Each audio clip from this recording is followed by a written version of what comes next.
In today's video, I want to talk about 5 of the most damaging, costly mistakes many caregivers are making, not realizing it's putting a strain on the relationship with the person who has dementia.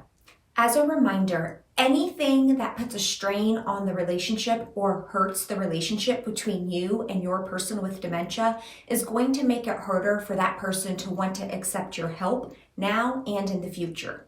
Also, when we're talking about harming the relationship or putting a strain on the relationship, we're not looking at it through your perspective, right? Of course, you would never intentionally harm or put a strain on the relationship.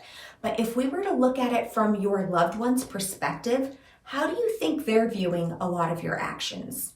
What do you think they're thinking? Do they think that you're helping them, or do they think you're hindering them? Do they think you're trying to get in the way? So if the person you're caring for seems to be resisting a lot of your care and seems to not really want to accept any of the help you're offering, let's make sure you're not making any of these 5 mistakes. And also, remember, don't beat yourself up. Probably nobody has sat down with you and told you what these things are. And the exact things I'm going to share with you are totally normal, acceptable things that you would do in most other relationships. It's just that because we're talking about somebody who has dementia, it's requiring an entirely new way of interaction. And at the end of this video, I'm going to share how you can learn what to do instead. Instead of these mistakes, what can you do? What are the things that you can start to do to improve the relationship? I'm going to share a special free offer for you at the end of the video. You're definitely not going to want to miss it. Let's dive in. Mistake number 1, wanting to point out their struggles, their weaknesses, and their difficulty in a certain area. So somebody with dementia wants to do something, but because of their dementia, they can't. Perhaps they're no longer able to drive a car, they're no longer able to independently manage their finances, they might not even be able to live alone anymore. The person with dementia doesn't agree. They think they're perfectly fine to continue doing all of those things. And so what we do as a caregiver is we try to remind them, hey, actually, you're not safe to do that. Hey, actually, you have dementia and you're not supposed to be doing that anymore. We want to remind them because in our rational mind, if somebody's wanting to do something they can't, we think like, oh, they just need a reminder that they can't do this. But what that ends up doing is it makes the person with dementia more upset, likely at you. It makes them disagree with you. And for many of them, they'll go off into all of the reasons why they actually can continue doing the thing that they want to do. They want a second opinion. That doctor didn't know what they were talking about. Just give me the car keys. Nobody needs to know. So you become the bad guy because you're just delivering the news when you aren't the one who took their license away. You aren't the one who diagnosed them with dementia, but because you're the one relaying the information and reminding them of the information, you become the target of their frustration. It usually doesn't go over well to point out the person's weaknesses or struggles. Most of the time when we try to remind somebody or point out that they're actually struggling in that area, it's because we think they're just going to remember, like they somehow forgot, and that by us reminding them, they're going to remember and all of a sudden become agreeable. But I would bet if you're here watching this video, you've already discovered it doesn't work that way. Mistake number 2, highlighting their need for help.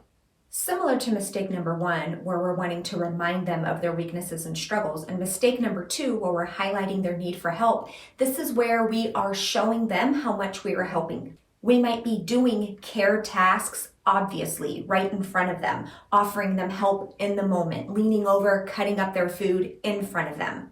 Have you ever noticed how sometimes the person with dementia seems to accept help from somebody else who they rarely see or who hardly ever comes over, and they don't have any problem with accepting help from this person, but when you're trying to help them day in and day out, because let's face it, they need the help, they seem to be resentful of you. They seem to be upset with you. They try to tell you to stop or stop treating me like a child. This is an indication that when you are around, you're doing a lot of caregiving, you're doing a lot of helping that they don't necessarily think that they need. And so you are a reminder to them of their weaknesses and of all of the struggles that they're having. Mistake number 3, this is a big one, taking over the entire area of something because they're struggling in that area. So for instance, somebody might be struggling to manage their finances, and because they've made some mistakes or they've missed some bills or they've been a victim to a scam, you've come in and you've taken over the management management of all of the finances. Just because somebody with dementia might not be able to do some things in an area, there's usually a thing or two they could still do within that area. I like to call this over-caring or over-caregiving. It comes from a good place. You want to help them, you want to protect them, you want to make sure they're safe. But again, remember, we're not looking at these from your perspective. From your perspective, you're doing everything amazing, right? But when we look at it from the lens of dementia with somebody who might not understand everything that's going on and doesn't even agree they're having a lot of problems, from their perspective, they see you totally overstepping and trying to take over. So when we're coming in trying to help, the person with dementia sees you as stripping away their freedom, stripping away their independence. That's obviously going to put a strain on the relationship. Tip number 4, this is a big one, making everything about caregiving, right? So sometimes when we become a caregiver, everything becomes about caregiving because let's face it, there's so much to do. But what we can't forget is that there is a human in front of us. There is a spouse, a parent, a grandparent, an aunt, right? A friend. There's a person there, and sometimes we get so wrapped up in all of the caregiving demands, we forget like what are some of the day-to-day things that we can do to enjoy each other's company? What are some things we can do that have nothing to do with caregiving?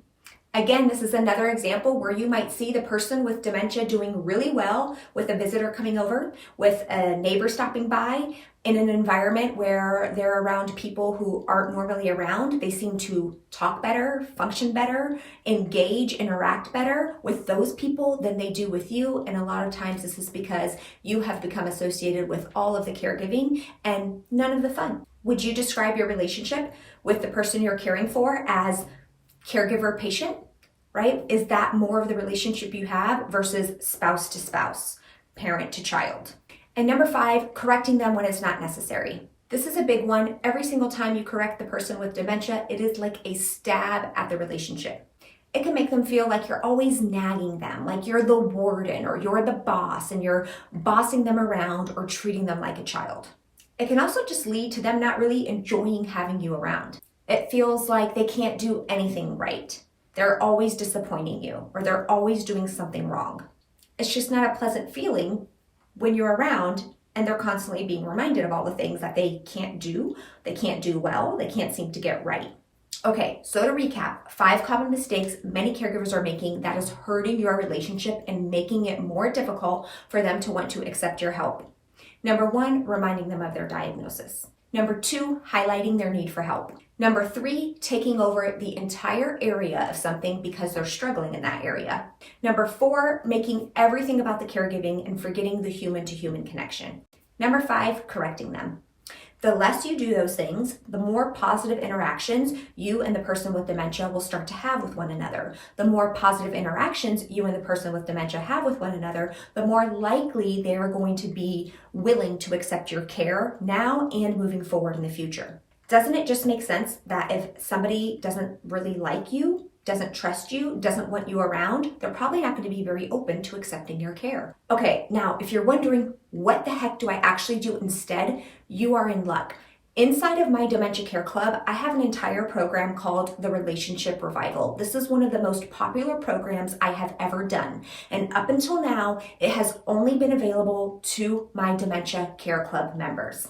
But because you're here, and because I want you to have a beautiful relationship with the person you're caring for, I want you to build positive memories you can look back on, I am going to give you limited time access to this program. This is huge. Starting Sunday, May 22nd through Sunday, May 30th, you can have free access to this program. All you have to do is click the link in the description below this video, and it will send you to a secret page where all the videos are laid out. And starting on May 22nd, they will begin to release. Inside those videos, I talk about things, activities, specific things you can do every single day that take 5 minutes or less and can start to turn your relationship around. It is possible to improve the relationship you have with your loved one. It is possible for somebody with dementia to be more accepting of your help. But it first starts with stopping these common mistakes and doing other activities instead. So this is for people who are seriously interested in wanting to improve their relationship and make it more likely that the person with dementia will accept your help in the future. If that is you, link is in the description below, totally free. See you next week. Bye.